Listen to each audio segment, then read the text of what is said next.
the Palestinians, we can talk about the brutality of the Hamas attacks, but the Palestinians in general, as citizens, really, it was the strangest thing from a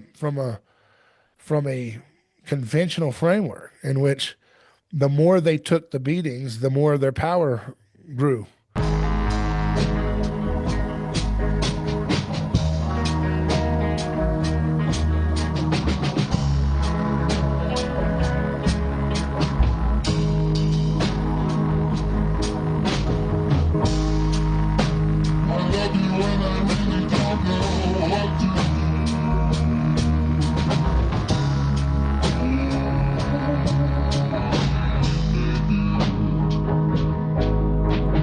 Well, we're going to have a fun conversation today. We have our friend, frequent guest.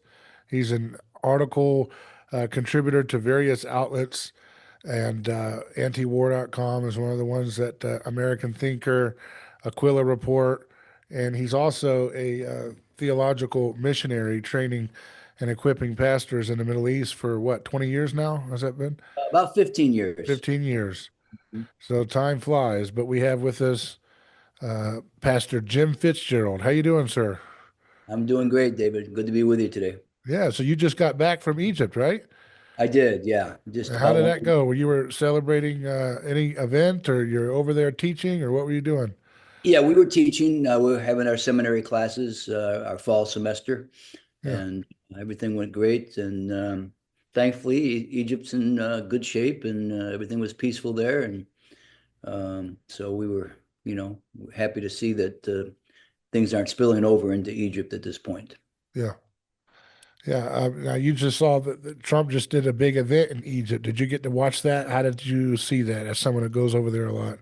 Yeah, I left just prior to his arrival. Okay. The negotiators were there at the same time we were there. They were up in Sharm el-Sheikh, and we were in Alexandria. And so, you could see occasionally, you could see some security things happening, but everything was good. Um, yeah, I mean, every day there's not bombs dropping and shells flying is a good day. However, I don't think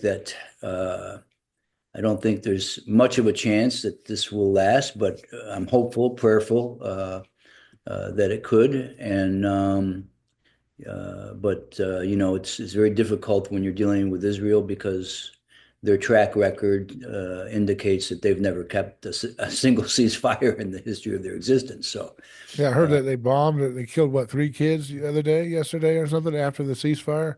there were some casualties. I'm not sure the number or the ages, but there were definitely some casualties. Um, and the narrative is bent the wrong way. People are talking about Hamas violating the ceasefire by number one, not having all the dead hostages ready to be released, and number two, they've been shooting at various civilians.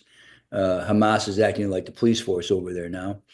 But that's the way the Israel and America are trying to spin this thing. But the reality of it is that many of these hostages are under the rubble, and or they just simply don't know where they are.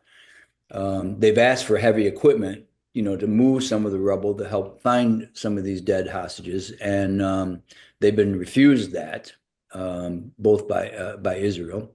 And the other side of that is that the people that Hamas has been shooting at are people hired by Israel. They're gangs that have been hired by Israel to steal the aid that was coming in and then sell it back to the Palestinians at an exorbitant price.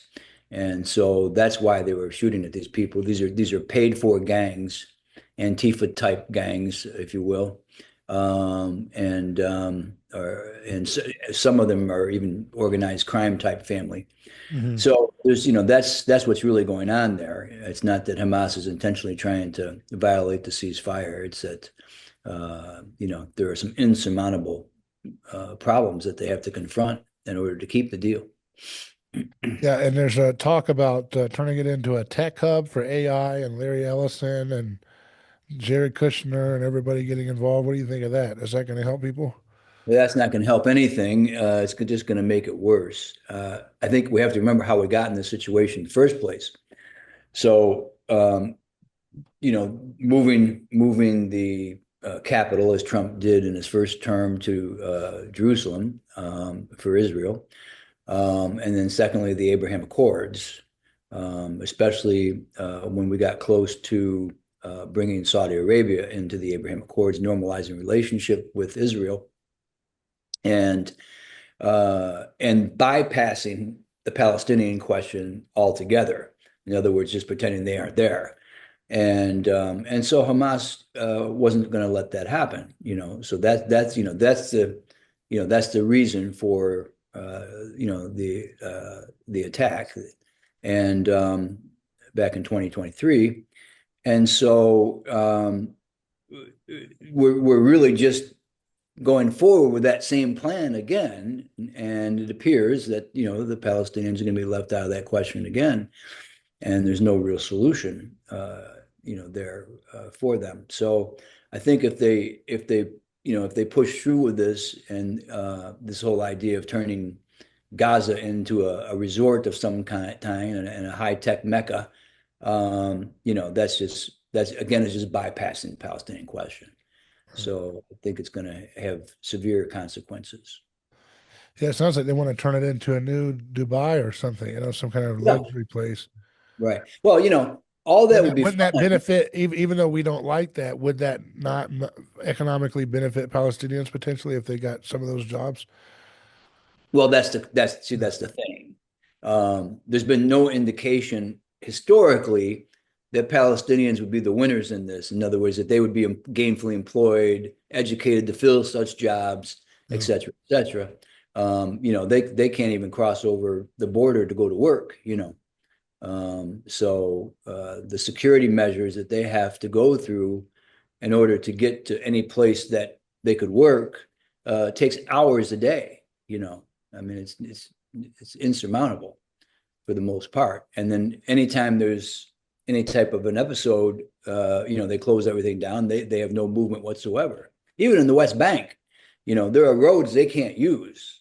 I mean, this is 1940s and 50s America in the South. You can't use these roads. You can't go to these restaurants. You can't do all these different things. Because it's segregated. So to think that now suddenly they're going to go over there and make a resort and build high tech stuff is going to somehow result in the Palestinians being gainfully employed. That's more of a fantasy, I think, than reality. Yeah, we saw the examples where Israelis were going over and citizens were just going on boats just to watch the explosions in Gaza and listen to the sounds. Yeah, Pretty disturbing. And then you have videos of them cooking barbecue by the Gaza yeah, encampment and smelling the barbecue as these guys were hungry. right.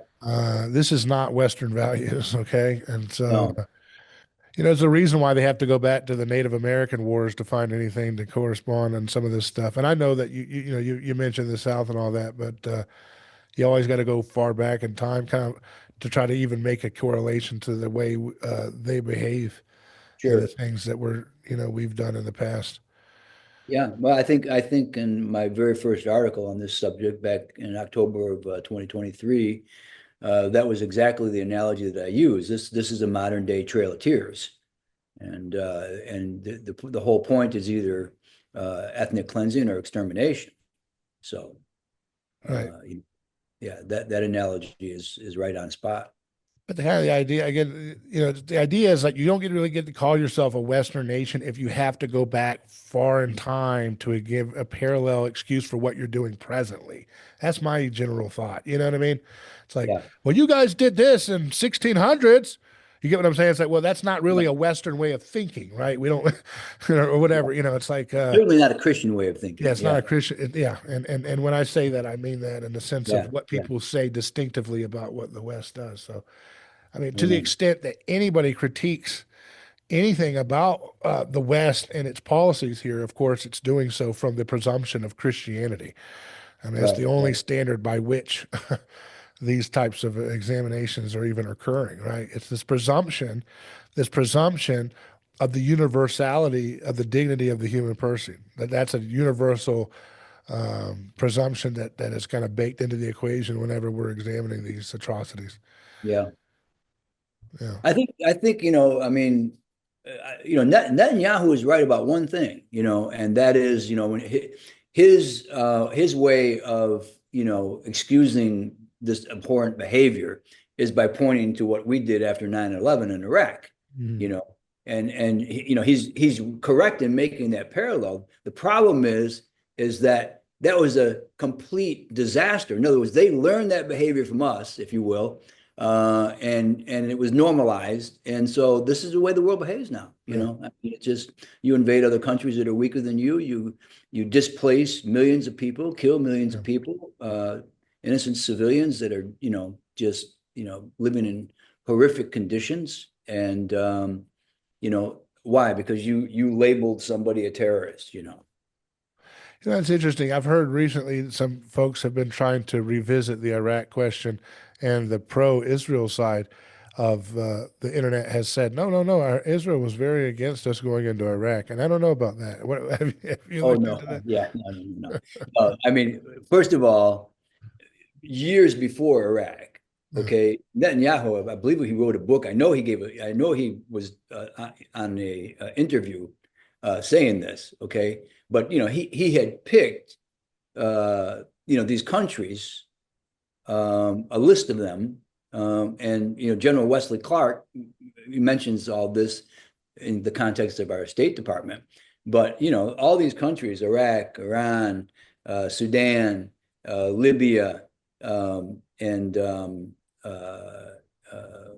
what am I thinking of the other country? But all Iran. the Yeah. yeah, Iran and Syria. Sure. So all these were targeted, and Netanyahu is the one that gave us that list. Yeah. Okay? He was calling for the overthrow of Saddam Hussein's government and the Iraqi regime at that time, long before we ever voted for it. And he actually predicted the downfall of the Twin Towers. I mean, he Yeah. said that, okay, before 9/11. Him and Alex Jones, huh? Yeah, yeah. Yeah. So, but so there's more to that. He's not a prophet or the son of a prophet, right? There's something going on there. Yeah. Him to say something about Twin Towers before they came down. Yeah. And there's a lot that, people critique about America getting involved with Iraq, but a lot of the folks that did so under absolute treachery and lies by their government that this was somehow related to the people who killed everybody in the Twin Tower attack. Yeah, And so that was like, okay, we really shouldn't be that gullible, but at the same time, people were really in a state of terror and yeah, fear and vengeance. And it was very easy for Paul Wolfowitz and other folks to say, "Well, here's where you need to channel that anger and fear. We're not gonna just stick to Afghanistan. Let's go after Iraq." yeah, And there was so much insinuation back then with Dick Cheney and all those guys about Iraq had something to do with 9/11. And so it's not, and I guess in some sense they played that same playbook probably with October 7th, right? Is yeah, that they convinced the Israelis, my God, this attack happened and we had nothing to do with the stand down for 7 hours. Like Charlie Kirk famously said, you can get there in what, 40 minutes by helicopter. How could they be 6, 7 hours late? right, What were right, they doing? yeah. Drinking coffee? What was happening? Well, I mean, there are soldiers now that are coming out and saying that they were given a stand down order. So I Yeah. mean, the curtain's been lifted. They were given a stand down order. They were told to wait, not to do Just anything. like NORAD, remember, was scrambled Yeah, and yeah, for a terrorist simulation attack right when uh, 9/11 was happening. yeah, So they always got something going on. right. Yeah, I mean, so there's no question that that was a pretext for what they're doing now. Yeah, And yeah, and even, even when the going back to 9/11, even when the towers came down, Netanyahu's on tape saying it was a good thing because he knew now he could manipulate our government into going into all these countries. yeah, yeah, And also, another fascinating thing is, once the SEALs assassinated bin Laden, and they found this whole treasure trove of documents and everything, okay, it was clear that the Taliban was not behind that at all. hmm, Okay, the Taliban was angry with Netanyahu. I mean, not with bin Laden, because they didn't want to draw all that attention. yeah. And so, they were not behind that at all. That was purely an Al Qaeda thing, and the Taliban didn't want anything to do with it. And I always found it strange the early reports of right a couple of months, like a month or so after 9/11, you have CNN reports that are still public where Osama bin Laden is saying, "I didn't do anything. I didn't do anything." Yeah, And then a few months later, he gets on script and he says, "Oh yeah, I did. I did." I'm like, yeah, "What's that all about?" You know? right, yeah, Why did it take a look? Why did he have, first he's like, I had nothing to do with that. That's horrible. And then the next minute he's, oh, yeah, I did that. I'm really good, aren't I? It's like, yeah, did he not get the memo? What was going on there? I don't understand. It's yeah. so weird, especially when he's got such a history with the CIA. It's just weird. Well, Yeah. yeah. All this stuff can find its way back to the CIA at some point in time. Yeah. Wow. Yeah, But I want to talk on the anthropological level with mimetic yeah, theory as a guide. I find it interesting that this is a great example of the power of the victim. The Revelation talks about the image of the slain lamb drawing all the kings and the world powers towards it as this kind of magnet through history that bends history towards it. And this is a perfect example of that in real time, in which the Palestinians, we can talk about the brutality of the Hamas attacks, but the Palestinians in general, as citizens, really, it was the strangest thing from a conventional framework in which the more they took the beatings, the more their power grew mm, in terms of the optics and the public yeah, relations. We typically think of humans as wanting to bet on the winner's side. mm, But it didn't work that way. The more the beatings happened, the more the killings of the kids happened, the more photos and videos we saw of it, the more Israel quickly lost the PR game like they've never lost in their existence. that's true. I don't understand how to explain this any other way other than what the anthropological effect of the gospel Mm, gives mm, us, right? Which is that the more haunted by the cross we are, because it was the Western public opinion about Israel that mattered most in mm, terms of deciding what was going to happen and how long and how many they could kill and how much how much of Gaza they could annihilate. mm, And so it makes you wonder, you know, how much longer will it take Christians and people in general to recognize, in my opinion, the only game in town for understanding current events is biblical anthropology that mm, folks like Rene Girard helped pioneer. mhm, I don't understand. I mean, what else gives you that?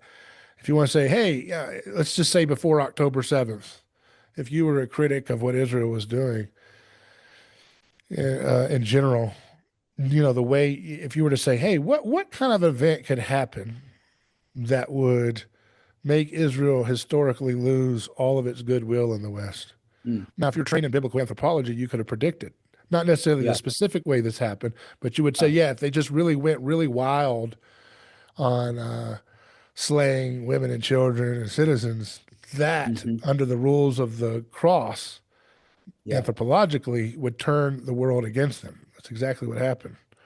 That's How else can exactly we what. understand these events other than the lens of the cross? I don't understand. What Yeah. else is there in town?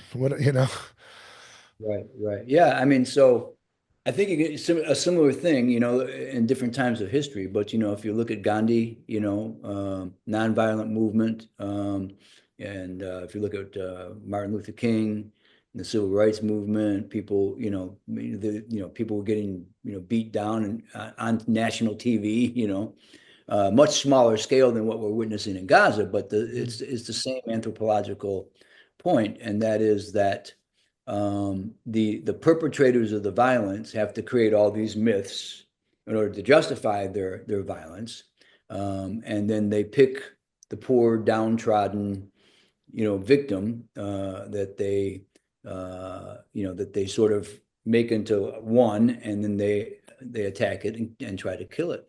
Right. But so, but what's happened here is that all these myths have now been exposed for what they are. And the only people that believe them are people my generation and older, basically, and everybody else now, the curtain's been pulled back and everybody else sees what's going on. Right. That this is not self-defense. This is just, horrendous, snowballing, as Gerard would say, of violence, Yeah. So I think, Ian Pape, the Israeli historian, who's written many books about this, Israel-Palestine question, has written a book. I think it's called 10 Myths About Israel, and where he takes each of these myths that most Westerners know by heart. Israel's the only democracy in the Middle East, that kind of thing. And they're our best ally, and all these kinds of things. And he exposes them for what they are. That these are just pure myth to justify the violence that they perpetrate on their neighbors. Right. And yet, so we see that, to me, again, it feels like everybody's on child's play when they're not understanding the biblical anthropological lens that we're talking about, because you can't make sense of anything. Right. You can just say these are disparate events, and it's just so. They make these just so things. It's just so that we're bothered by the children being slain, and somehow that makes it's just so, like the brotherhood of man myth, or what I mean. There's these kind of secular humanist myths that are on the other side of the equation in terms of people who are sympathetic to what was happening to the Gazans, right? Mm. But they're just so myths. We just have this brotherhood of man that just popped out, and all these different things, but they don't understand kind of the mechanism by which this plays on us and why it plays on us. Right. And I think that's only helpful if you understand the mimetic theory approach, because it makes perfect sense that the more someone is perceived to be a unjustly persecuted martyr, the more they're going to gain sympathy, and people who used to not like them will kind of take a second look. Mhm, Uh, mhm. and it's a few ingredients are required. I mean, and it's all patterned on the gospel. The gospel required a few different ingredients. You know, Jesus's movement wouldn't have happened if nobody reported it the way they did, right? Yeah, It took yeah. media. They didn't have a camera. Today we have cameras and Twitter and all these things, but they didn't have that. They had to have a piece of media, a writing down. This is what happened. This man did this. He did that. He claimed this. He claimed that. He said he was going to do this. And then these people conspired against him to persecute him, believing that they were just and right to do so, believing that they were trying to preserve their society. In other words, Caiaphas, in some sense, was killing Jesus because he believed that Israel had a right to exist. Yeah, Was he yeah, not? So that yeah, was the myth that he was operating. He's like, it's better that one man die than the whole nation perish. It exactly. sounds like Israel had a right to exist as the myth that was making him say we must slaughter this man for the present, for God, for God's people. So Yeah. that mythology, kind of governed the way they acted. But then it would have never, in other words, Jesus' movement in history would have never taken off if it wasn't for gritty, realistic depictions of what happened to him. Right? That he was a scape. If he was a scapegoat and persecuted, but nobody wrote it down, and they didn't write, and if they did write it down, maybe they were deceived and lied about it. None of the gospel would have happened in terms of its effect on history, Mm, mm. right? But it was the media technology capturing what was happening that then inspired the world to come to the gospel and come to Christ, right? And that same thing is happening, like you said, in other events in history in which someone who is nonviolent endures suffering from a violent collective, right? Yeah. Right. Yeah, so I think, too, that there's a reversal of tables here in which, because the whole show was Israel was victorious. Israel was victorious. Right. Um, well, I don't know where I come from. We spell victory a little differently, right? So so if you get 24 hostages back, right? And I get 1,800 hostages back. Who's the victor here? Yeah. And that was another purpose of the October 7th attack, was to get these hostages, and that's what they are. They're hostages. They call them prisoners in Israel and in the Western media, but many of those people never committed a crime. And so they got the most out of this. Israel got the least out of this. And Israel is in the process of self-destructing. Look, in the biblical history, I don't know what Bible people are reading. In the biblical history, Israel is always their worst enemy, their own worst enemy, right? It's not the people outside that are destroying Israel. Israel always destroys itself from within. And the climax of that whole event takes place in AD 70, where the temple is destroyed and Israel is just, done. It's finished. Look, the United Kingdom of Israel only lasted a few decades. I mean, that's what people don't understand. It lasted only a few decades, and then it was divided north and south, Judea and then and Samaria.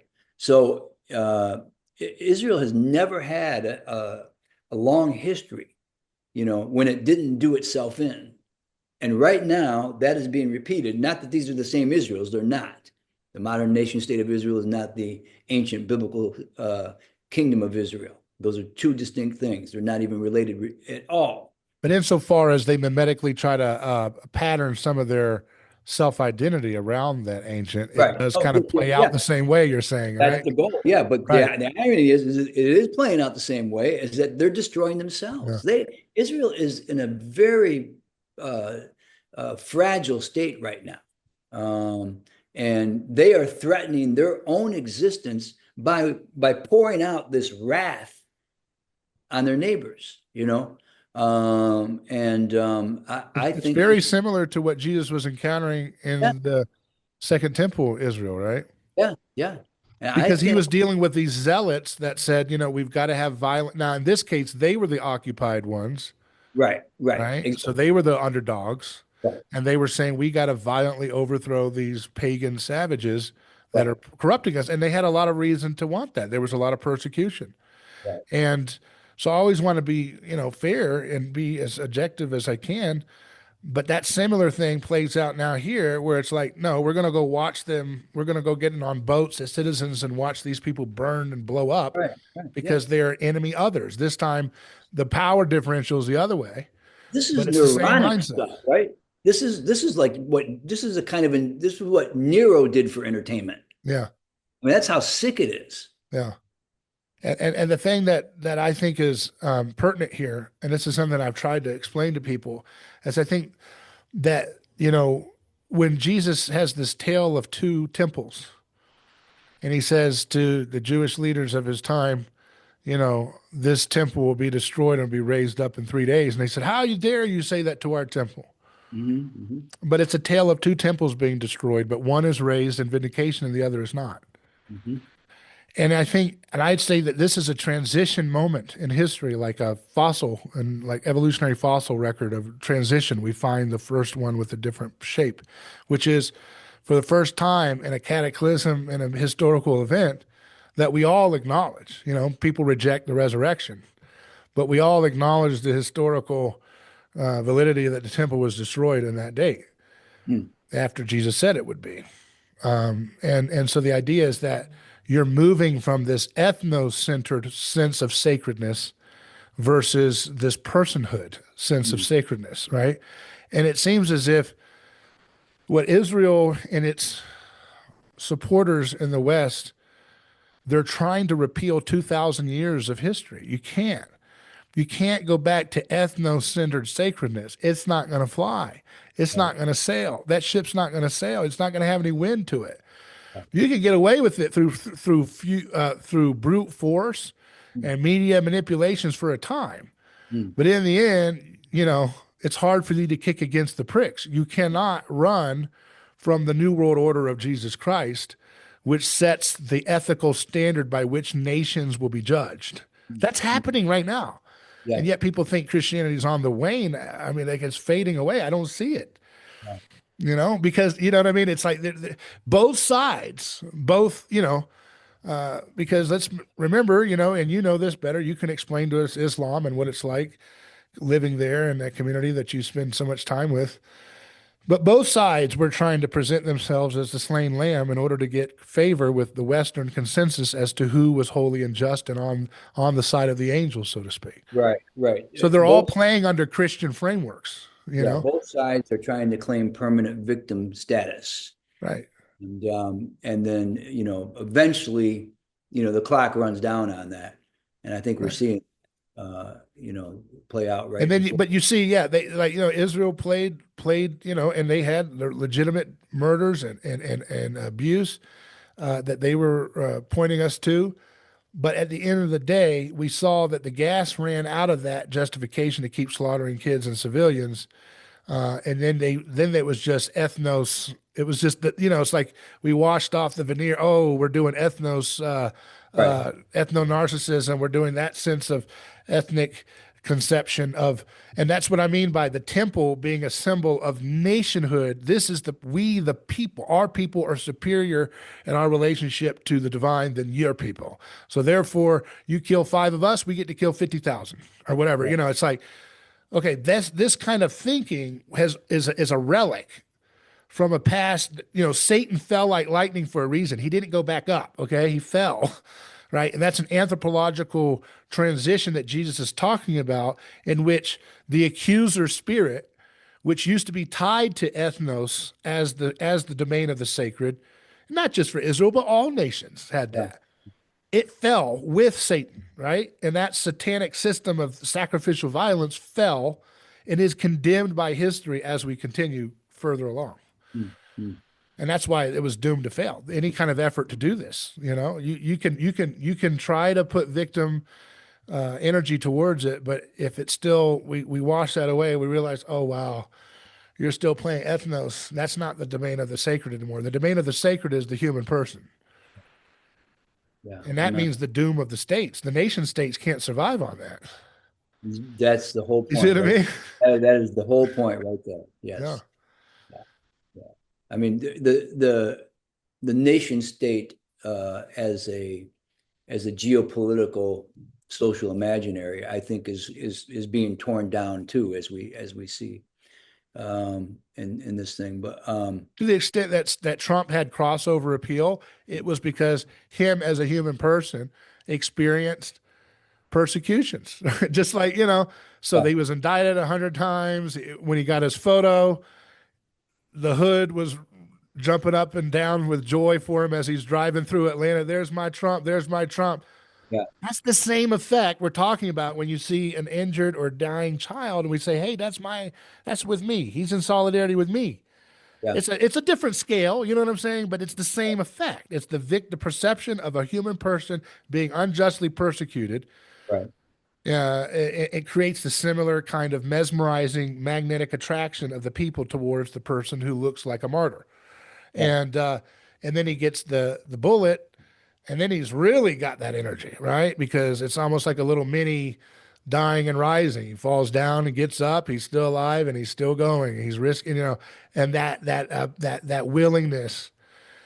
yeah. But This. then that counters his Nietzschean brand of, like he says at Charlie Kirk's funeral, I don't believe in forgiving my enemies. He loves to. So that's why his brand will probably be doomed.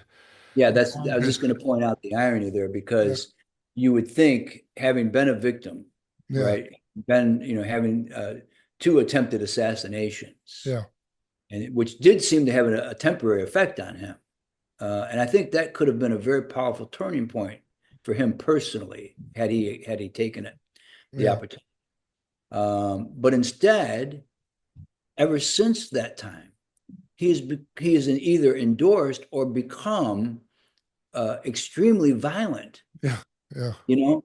And so, like taking out those boats in Venezuela, Yeah. bombing Iran, all these different things that are just unnecessary because they present no threat to the national security of the United States, Yeah. and so they serve no purpose except for bravado on his part. Yeah. And I Yeah. think he's losing people like us. Right. Yeah. You know, he's I, losing people like I had us. sub-zero expectations for him going in, and he's not met my expectations. So, Yeah, right, right. Yeah, yeah. um, but again, because there was an energy and an aura about him when he escapes death, and it's not just that he escaped death. That has a martyr's energy, but the one thing that everybody talks about, Zuckerberg and all those guys that hated him, they'll say, well, he got back up when he didn't know that the coast was clear, just to tell the audience a sign of solidarity. See what I mean? That's when it's like when you know your life's online Right. and you still are willing to, in some little sense, lay it down again for the sake of your friends, right? That has that Christological energy to it. That even if you're a Nietzschean like Trump, basically, in effect, to some degree, it has its own power, right? You know what I mean? And that's I mean, hey, look, the way that the gospel works, every villain, even the most diehard Nietzscheans, get at some point reassessed, Mhm. rightly or wrongly, Yeah, yeah, right? You know what I mean? So that's why you have Gen Z in so love with Hitler right now, right? Because he's the penultimate villain, right? yeah. The Gen Z right wingers and all this that are so in love with Hitler because Mhm. he's the last villain of our post World War II era that we've been living in Yeah, that you're not allowed to say anything humanizing about, right? right. So Yes, you that's can't do irresistible in a Christ haunted society that. that even he, who is going against Christ language, Christ sensibility for the victim, I mean, he was, arresting these, minorities and disabled and so forth. That's not the way we do it with Christ, right? Persecuting people in that way. Right, Even he gets reassessed in the haunting of the cross because we're so skeptical of mythological villains. right, right. We feel like there's a cover up whenever we hear someone is so villainized. Well, I need to take another look, right? Yeah, That's one of the reasons why I think the right has become so essential for the left's perpetual nihilistic characters that they roll out, where it's like we have to be dressing up as a dog and becoming a dog and all these things. It's all these monstrous, radical others that get life because of the kind of taboo nature about their existence that the right says this is disgusting, these are horrible, this is a monster, and then the more they say that's a monster, the more it gives them power. Does that yeah. make sense? Yes, yes. So Yeah. how? Go ahead. No, I agree. I think so. Yeah. So how then, from a pastoral standpoint, or again with this anthropological effect happening, how then should people go about this society? We have Israel, which again, no one thought they would become so villainized so quickly, but here we are. That can quickly turn into an ugly thing, obviously, and violence can really spill out if that mimetic snowballing continues. But again, the violence will not create catharsis and unity because it'll be perceived as unjust persecution. So, Yeah. in some sense, the gospel just does not give us a chance to create any cathartic unity based on the exclusion of another. So, we're stuck with each other, right? And Yeah. we're stuck with this chaos. And we're stuck with this in the same sense as the people who watched Jesus die on the cross and they're beating their chests. And I always appreciated Gil Bailey's approach to understanding that. He said that if you look at the context in which they were beating their chest, this was a symbol that they were confused. Mm, It mm. wasn't a symbol that they were sorrowful or ecstatic. They got nothing out of it but confusion. And I Mm. think that's where we are today. We're seeing all these signs of the cross in the terms of victimization, and we're beating our chests with what to do. The confusion. Who is the villain? How do we get along with one another? Yeah, and I think the inability for some people to spend enough time in order to, researching this, the history of what's taking place with Israel and Gaza, causes, them a certain amount of frustration in which they just ignore it. They just put it aside, put it on the shelf and ignore it. And so I think that sort of apathy about it is very troubling as well. Right. Uh, because uh, I read somebody said, if you've ever wondered what you would have done during the Holocaust in World War II, whatever you're doing now, that's what you would have done. Yeah. And what I see now from a lot of my friends, people who used to write about every other thing, right, um, uh, are silent on this issue. And when you're sitting together, talking at a cafe or out someplace, and the subject comes up, it's like Yeah. they don't want you to push into it, Right. you know. And so I think in terms of what can we do? Well, I think what you said about media is the right thing. That's a very important thing that we can do. We have to speak out. Yeah. We have to write. Right. Uh, and then from a Christian point of view, we have to pray. Prayers aren't nothing. They're really something, and they're really more powerful than the bombs and the bullets and the shells. And so we really have to pray about this. And I think we're also at a point in which imprecatory psalms are okay to pray. Uh-huh. And so because not that we use violence, but God needs to intervene in a very particular way, not to bring down maybe individual people, but to bring nations into restraint. But that's what we just saw happen here. Yeah. Oh yeah. I mean, it is happening, but I think here still in the West, people are still in my generation and older, they're still pro-Israel. They still believe all the myths, and we're seeing it happen among the younger people your generation and younger. Uh, but and most of the people in our government are older people. I mean, What so do you think of the other mythology on the other side that situates Palestine as part of the George Soros globalist project of anti-colonialism, anti-whiteism, all this stuff? So, not that the Palestinians were going along with that, but that is the money source by which they had good PR, were these powerful forces that want to scapegoat the West, and particularly white Christians, for the problems of the world. And so that fear of that other power lurks in the mind of some of the older generations in particular that you're mentioning. And they say, we're not going to, maybe I should be ashamed of some of what Israel did, but I'm not going to be pro-Palestine because that would be siding with this leftist globalist project that, has been doing color revolutions in America and trying to disintegrate America. How do you deal with that?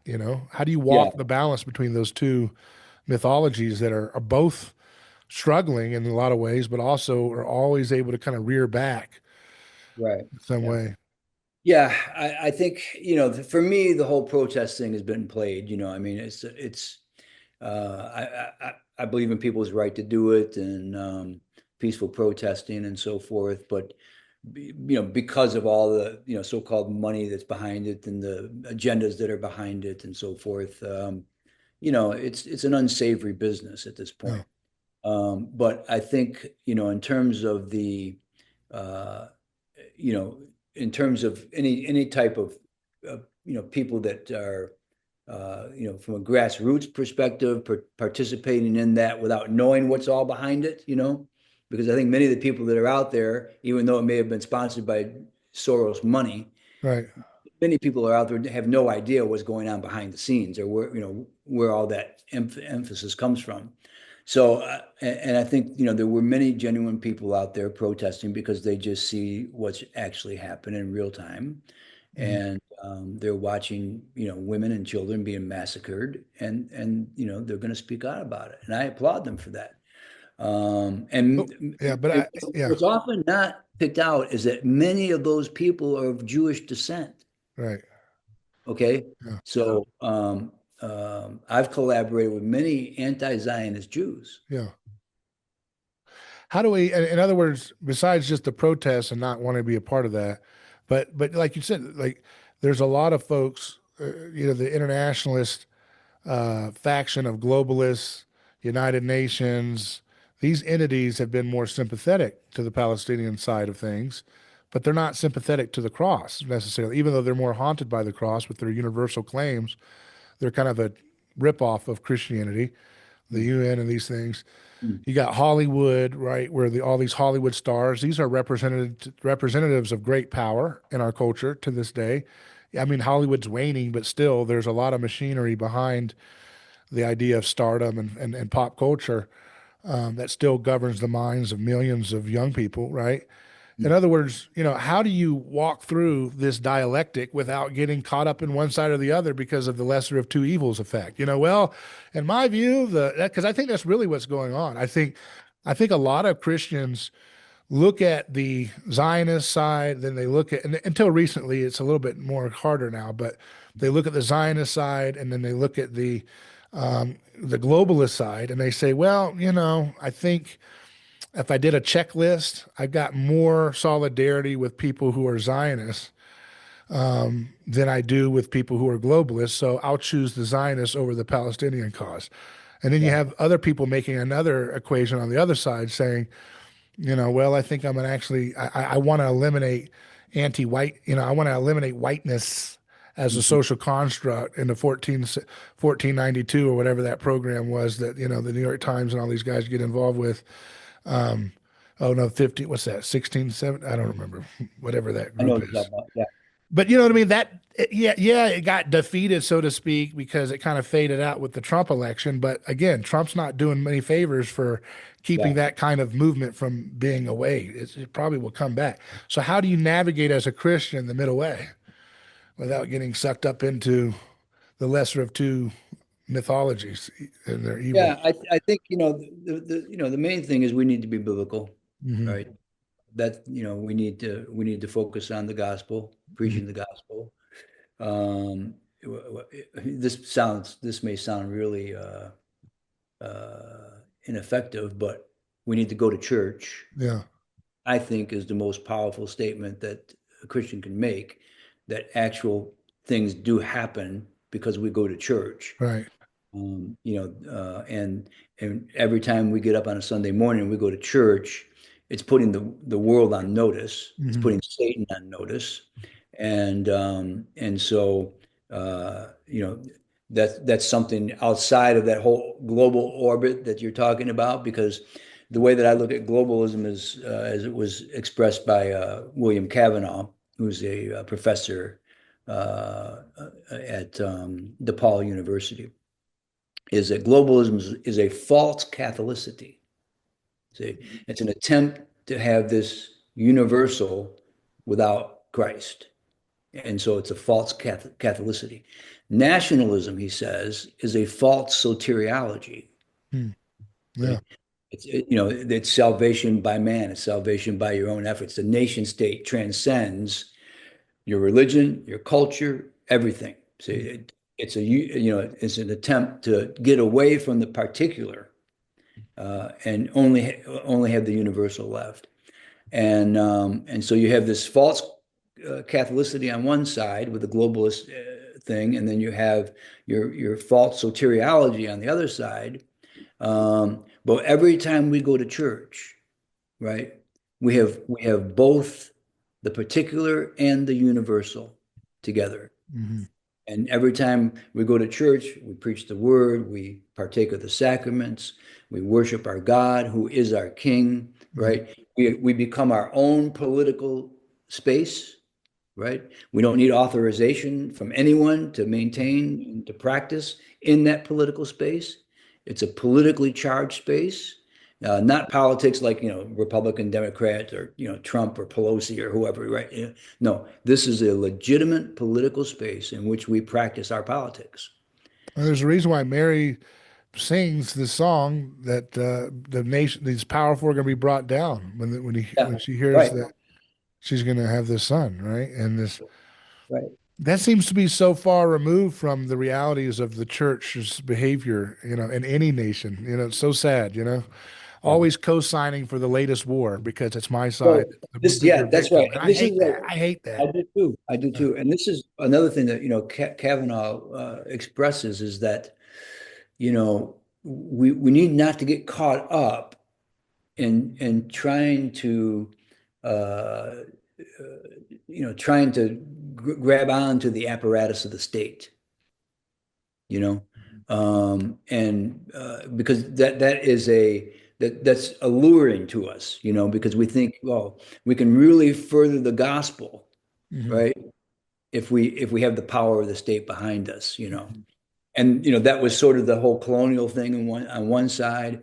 It was the magisterial reformers on the other side, where Zwingli even dressed up in armor and went out in the battle trying to spread the Reformation through warfare, cost him his life. But and it's almost like a cartoon, mhm, a tragic one, but mhm, so I think being faithful in what the Lord has called us to do, you know, not trying to take over the apparatus of the state, not get sucked into globalism, not get sucked into nationalism. Both of those things are idolatry, really. And so we focus on the word, we focus on the gospel, focus on the cross, focus on uh, the liturgy. That's a thing too. These non-liturgical churches, that sing for 45 minutes and preach for 50 minutes and then go home. If you look at the language of the liturgy, whether you're talking about Orthodox, Roman Catholic, or Anglican, or Presbyterian in a more robust sense of you will hear, if you just stop and listen, you will hear all the political language. mhm, We mhm, have a king. He is sovereign. We are mhm, his subjects. Okay. We bow before him. That means we're offering our head to him because we know he has all power. Okay. And so forth. So, all of these things have political overtones. And if you listen to the liturgy, if you read your Bible with thinking from a political point of view, and again, not the politics of this world, but just the way that the Bible is written, mhm, it has political overtones all through it, you mhm, know. And so I think that then we can say, okay, that's our politics. That's true politics, you know. Our citizenship is in heaven. We're sojourners in this world. We're pilgrims, right? We're just on a journey. mhm, Uh, I think of in Jeremiah where he told the Jews in exile, he said, mhm, look, get married, plant gardens, work for the welfare of the people uh, with whom you find yourselves living. Okay, work for their good, and that will be for your good. And by the way, that's where the Jews of today have missed it. You see, they're supposed to be in exile, right? They're supposed to be in exile. They're supposed to be living as resident aliens in this, in the countries in which they were from, Poland, Russia, Germany, etc. Okay, um, and so and there are some Jews who recognize that, like the group that's called the Torah Jews. They recognize this. Okay, they pray for the peaceful dismantling of the state of Israel mhm, because they believe that Jeremiah, that passage in Jeremiah, has ordered them to live in exile for the good of the people of which they live, and that will be for their good. And so, but that's also to be the Christian mentality, right? We are foreigners, we are strangers, we are exiles, we are pilgrims. We're on this journey, and we need to be faithful to our calling, faithful to our communities, and work for the good of the people around us, the common good, as it were. But and not get sucked into all this stuff from the globalist side or from the nationalistic mhm. side. And what about, I was thinking, what you were saying and how that applies to the other big event we had recently with Charlie Kirk's assassination, Yeah, and I yeah, was thinking about, again, from a Girardian standpoint, you had this attempt to try to, you know, sacrificially kill somebody, yeah. to create this kind of statement or, and it's this futile attempt.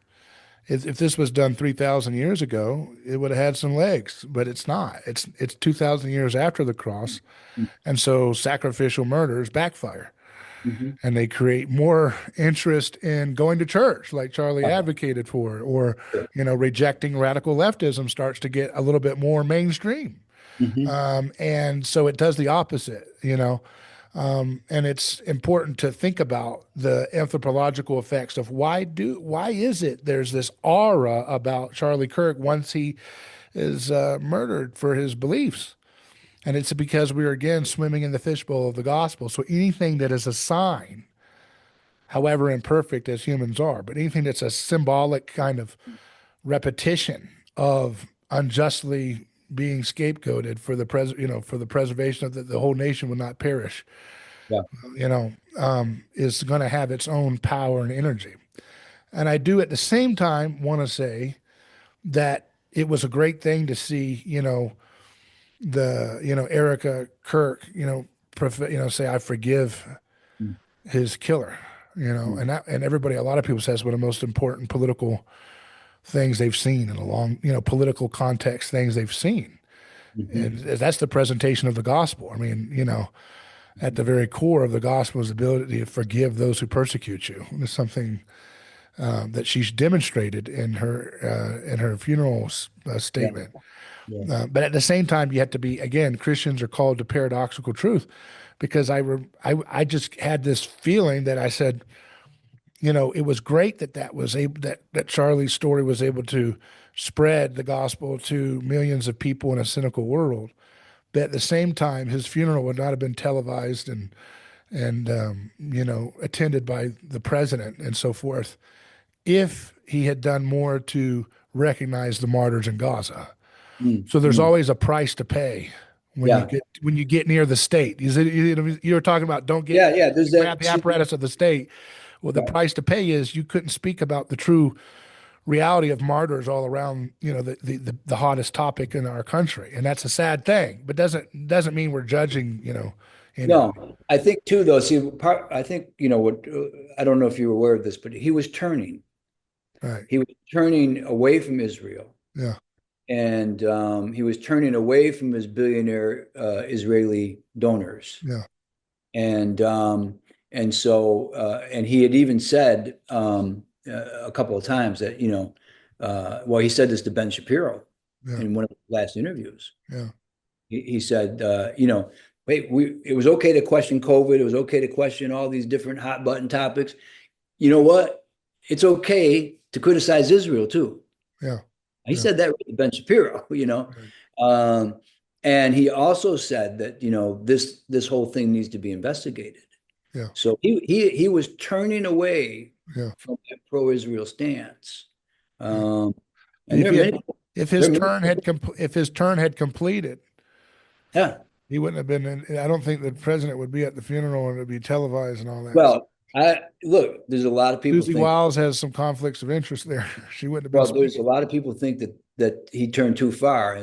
and I we just don't. meant his public turning. I guess there's Yeah, two yeah, oh, turnings. right, yeah, sure, sure, yeah. Yeah. But I Private. mean, look, we don't know what happened there. Yeah. Let's put it that way. And there's a lot of people think that Israel's behind it. Yeah.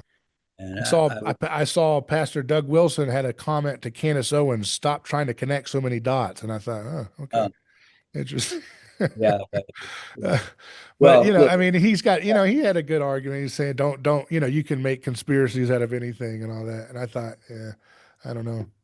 well, right, I but think let's Christians should be careful with what they accuse and what they insinuate. yes, But the we have to. investigate should be very crucial to being a Christian, you know? Yes, exactly. And we have to say, okay, on the face of it, I have to be agnostic. I Yeah, don't know what happened, yeah, yeah, right? But at the same time, that doesn't mean, look, the dots that they say are connected are not connected. yeah, yeah, And if you can't see that, yeah, then okay, then you better go out and get some lenses or something for I've your still eyes. been asking everybody, and maybe I just haven't. I didn't take the time to watch Cash Patel's press conference where he looks like a deer in the headlight. Oh my Uh, gosh. but what is the? Maybe you can help me because what's the official story so far about why that old guy George Zen was running around with his pants falling off? Well, look, This guy, what's this guy named Tommy? The guy that killed him. What's his name? I can't remember. Tyler. Yeah. Tyler. Yeah. So Tyler. Tyler, like, what's their story? Tyler paid him off, or has anybody like? What's the official story on that guy? Look, The guy was obviously ready for something and did it. You oh know. yeah, I mean, they tackled the guy and they said they got him, and then all of a sudden he's he was apparently he was saying, I did it, I did it, I did it. Okay, Right. I mean, why would a guy do that? Have you seen what the official FBI No, not assessment of him is? What do they say? They're just like, yeah, he's just. just a I random think they guy. just passed him off as a loon, just some. So their No, official story is he's sitting there, he sees an assassination, and he just starts going wild. Hey, I just want to. exactly, In the moment, exactly. I got caught up. Yeah, yeah. What? I That's like the know. dumbest thing you'd have to ever. I mean, God. Look, he obviously he was a decoy of some Yeah. kind. I So mean, that means people like Candace should investigate, but just absolutely. use judgment, use Look, discernment. look, this whole thing about Candace has gone off the rails. This is a narrative that started with when she fell out with Ben Shapiro. Yeah. Okay, all right, and you know, so this is all motivated from Ben Shapiro and that whole group that was with him, Jordan Peterson and the rest of them. Okay, and so I don't believe Candace is off the rails. I think she's on the rails, and that's what's pissing everybody off. Yeah. Hey, I want to ask you because you're in the reform community, so I'm gonna give you a tough one here. Okay, we'll leave it here.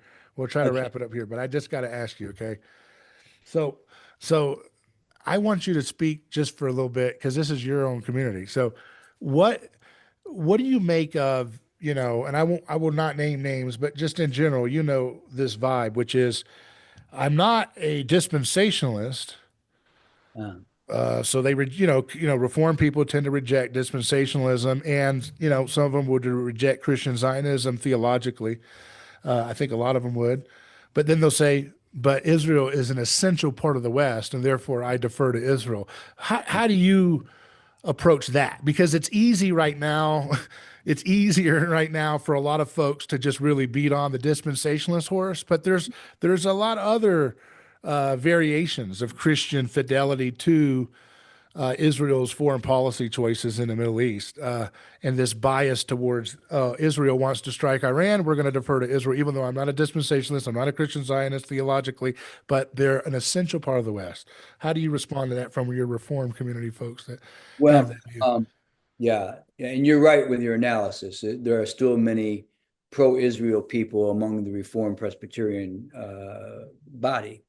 And one of the things that I like to say is that I think it was Voltaire who said, if you want to know who controls everything, all you have to do is find out who it is forbidden to speak about. Okay. And well, who is it that you're forbidden to speak about? Well, you're forbidden Yeah. to speak about Israel, you know. All right. Um, so on the reform side, non-dispensational, uh, these are people who have bought all the myths about Israel. See, it's the only democracy there. They're a small, tiny nation surrounded by their enemies, and from the Muslim world. Um, they have a right to exist, which is, but I have to speak to this, okay? Because this whole thing, does Israel have a right to exist? The answer is no. Why? Because no nation has a right to exist. A nation state is a social imaginary. It has no rights whatsoever. Only human beings have rights. Okay, so that nation state doesn't have it. But okay, all these myths that we know, and then when all else fails, anti-Semitism, Holocaust, anti-Semitism, Holocaust, they've bought in all of that. Okay, even though they're not dispensationalists, they are essential to the Western project, and the reason for that, I think, is because we have blindly accepted this concept of Judeo-Christian, right? What is the West? It's Judeo-Christian. Okay. There is no such thing as Judeo-Christian. Okay. In terms of true religion, I cannot be attached to Judaism. They deny the Son of God. They believe that the Son of God is wallowing in his own feces in hell because he was an idolater who led people astray. Okay. I can't be attached to that. Christian cannot be associated with Judeo. Yeah. But that whole myth about Judeo-Christian and that being the foundation of Western civilization is why non-dispensationalists, can't find it within themselves to reject or speak against Israel. And I think it also, maybe I just add this, see if you agree. If you have a violent retributive view of God in general, that's going to manifest in various justifications for war and mass killings as well, Yeah. Well, look, evangelicals have supported every war, Yeah. every illegal, Back in the old days, though, remember the Southern Baptist Convention would condemn the World War I and all that, and they would say yeah. we should have no business in that. I mean, they used to be kind of smart about some of these things. Well, that was back in the day when we had a more we didn't believe that we should be the policeman of the world. Yeah. So We had a more Christian I think orientation of so. ourself as who we are. Yeah. That was before we just we became filled with violence. Mhm. And I think right now evangelicals have backed every, not just every war, but every unconstitutional, illegal war. Right. And even if you say, maybe you could say, okay, Israel had a right to self-defense, right? So just war means you're fighting a defensive war, okay? But then that's half the just war project. Yeah. The other half is the right conduct of war, right? You have to conduct war in a legal way, and the United States has lost that. Israel has lost that. Okay. And it's not China doing all this. It's not Russia's not doing all this. Okay. It's we are the ones who are fighting unjust wars all over the world. Well, if you have Judeo-Christianity, you have, again, going back to the anthropological way of looking at the two temples. You're Yeah. trying to merge both temples together. It's a schizophrenic merger of the ethno collective sense of the sacred and the ethno and the human personhood sense of the sacred that Christ's temple, which was vindicated by Christ, I mean by God, was demonstrating that this is a new era where we're not going to keep saying it's our in group and we'll be kind, because to be fair, a lot of these pagan religions have some kindness to the outsider up to a point, but they're still ethno-narcissistic in their conception of the world. Mm-hmm. My nation and my ethnicity is superior. And so we will show when we can be kind to the neighbor. It's kind of like, I don't want to pick on Japan, but, like Japanese, very kind and very honorable, the best at welcoming the foreigner, but you got to leave, and that's and if there was a war, Japanese if they were being attacked, they're going to take care of themselves first, and that fundamentally clashes with the Christianity part of Judeo-Christianity, because Christianity, at its heart, even though it doesn't live up to it, is the idea that every human person matters. That's why I know people have disputed the technicalities of the death of George Floyd, but why did that story capture the hearts of America? Because the human person is sacred, and they felt like that's not the way you treat a human person. You don't Yeah. put your knee on the back of someone who's screaming for help. And again, the conservatives go in there and say, well, look, it was caused by fentanyl and all this stuff, but the symbolic meaning is Sure. the thing that we're ruled by, right? And the Christ haunts us to take care of the human person. Does Yeah. that make sense? Makes total sense. Yeah.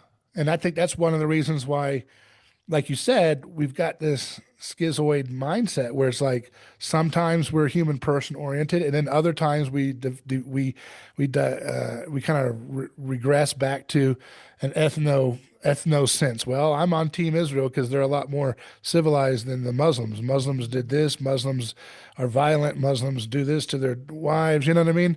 So that's that collectivist mindset again. That God's favor or His sacred blessing is bestowed on ethnic or collective groups rather than the human person. And I think that just can't. It's like oil and water; it doesn't mix, does it? Is it oil and vinegar or whatever? Yep. So, yeah. I appreciate your time, Pastor Jim. It's always great having you on. Any last thoughts or anything you want to leave us with? No, I think I enjoyed talking with you too, David. Enjoyed being on your show again, and look forward to the next time. I appreciate you, and as always, it's easy to get caught up in cynicism, but I don't know. I feel like the more I use the biblical anthropology that I've been inspired to learn and practice, I actually am very hopeful about the way things are moving. That I see the providence of God, that the slain lamb is the penultimate symbol that is governing world affairs. You can see it all around you, you Yeah. know. Amen. Yeah. So And that's our politics right there. that's right. Well, you take care. And again, check out Equipping Pastors International to get involved and contribute to Pastor Jim Fitzgerald's ministry, where he's training theology. And oh, I'll get in trouble for promoting that. Oh my goodness, I'm supposed to be a schismatic guy or whatever. To hell with that. To hell with that. We're going to promote it, Equipping Pastors International, and any upcoming articles, maybe at an outlet we can look forward to. Some stuff cooking. I'm turning a few in my head, and maybe antiwar.com or the Aquila Report will be next. All right. Well, you take care. Okay, thank you, David. Bye bye now.